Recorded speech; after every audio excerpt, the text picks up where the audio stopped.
আমাদের উপমহাদেশে কিছু মহিলা আছে যাদের বিয়ের সময় এর দাদি নানিরা বলে পাঠায় যে আমাদের নাতনি তো রূপে লক্ষ্মী গুণে সরস্বতী। কিন্তু যখন সে বাসায় আসে তখন বোঝা যায় যে আসলে সে কত বড় অলক্ষী। আবার এদের মারা তো আরো এক ধাপ উপরে। তারা বলে আমি আমার মেয়েকে দিয়ে কোনো কিছু করাই না, আমার মেয়ে এগুলো করেনি।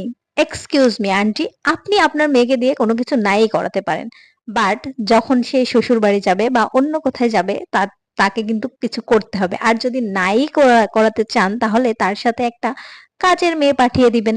ঠিক আছে? এখন আপনি বলবেন তোমার কেন এত মাথা ব্যথা?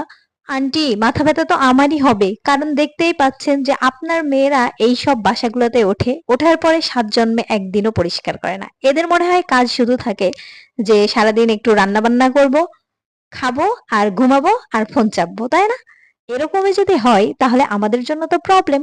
আমরা যারা পরিষ্কার পরিচ্ছন্ন থাকতে পছন্দ করি তাদের তো অনেক কষ্ট করতে হয়।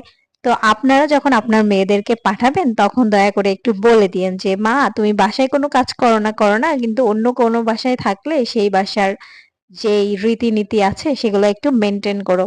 এনিওয়ে, তো আমি অবশ্য বাসাটাতে ২-১ মাস উঠছি। এর মধ্যেই দেখি যে জানালাটা, রান্নাঘরের যে জানালাটা সেটা অনেক বেশি অপরিষ্কার। মানে নিজে হাতে আ একদম সাধারণভাবে পরিষ্কার করার মতো না।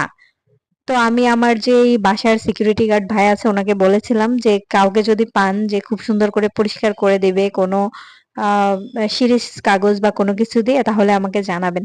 তো উনি আমাকে আশা দিয়ে রাখছিল যে জানাবে, বাট এখন পর্যন্ত জানায়নি। এর মধ্যে আমার পাশের বাসায় একজন খুব ভালো একজন পরিষ্কার পরিচ্ছন্ন ভাবি থাকে। সে আমাকে সাজেস্ট করলো তোমারটা তুমি নিজেই করো।